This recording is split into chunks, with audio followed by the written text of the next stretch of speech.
Hinseenu mana san haaloon irraa qabaa, waan baay'een na miidhan aariin garaa qabaa, waan baay'een na miidhan aariin garaa qabaa.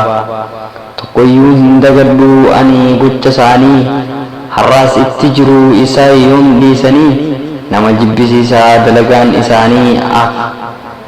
Garagarii laalu ani gara isaanii, jawween haatti seenu dhufee dinqa isaanii, jawween haatti seenu dhufee dinqa isaanii.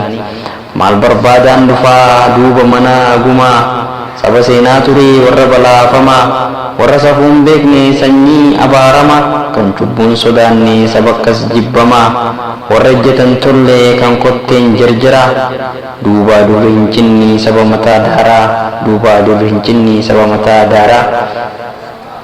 Bifaan nama fakkaatu kan keessi bineensaa, anittuu hin siqu kanarraa hin deessaa, anittuu hin siqu kanarraa hin deessaa. Koo maal natti tahee qaxaleen biyya koo, inni afaan koo beeku sabboonaa sanyiin koo. Maafaan ganda dhaqaa jira hoo qomoon koo, maafaan ganda dhaqaa jira hoo qomoon koo. Gaaddisoo daadhaa jalatti safuun kan guddate, dachee Oromiyaa irratti burraaqee taphate. Aadaaf seenaan isaa kan saamamaa turte, har'a Rabbi hamdii kunoo ifabbaate, har'a Rabbi hamdii kunoo ifabbaate. Inni safuu beekuu kan safuu koo eegu, seenaa saba keenyaa kan wal yaadachiifnu, aadaaf afaan keenyaa kan waliin guddifnu, oromummaa keenyaan kan ittiin cimsinu, waliif waliin taanee kan diina kuffifnu, waliif waliin taanee kan diina kuffifnu. Boonaa sanyii leencaa goota boonni dalee, kan eebba uumaatii duubaa durri tole, kan eebba uumaatii duubaa durri tole. Sanyii oromtichaa ilma abbaa gadaa, tasa ganda hin dhaqu jaalalli dhugaadhaa Oromoorraa maddaa, tasa ganda hin dhaqu jaalalli dhugaadhaa Oromoorraa maddaa. Waan isaan na godhan hundumaa argeera, abadan hin seenu anuu kakadheera. Yoon achi seenee ilmoon naan dhalatin, tarii dhalattullee haaduutun guddatin.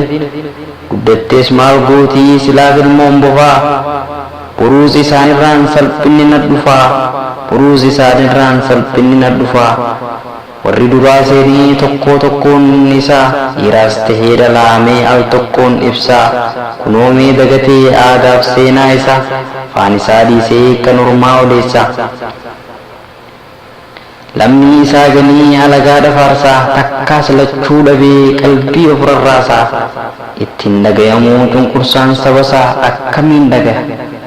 Oduu isaatiitu duucha gurra isaa, oduu isaatiitu duucha gurra isaa.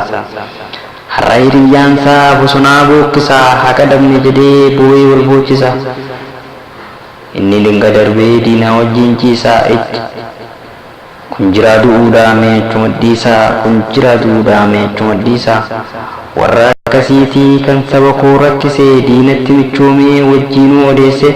Gabrummaa keessatti isaatu nu hambise, gabrummaa keessatti isaatu nu hambise.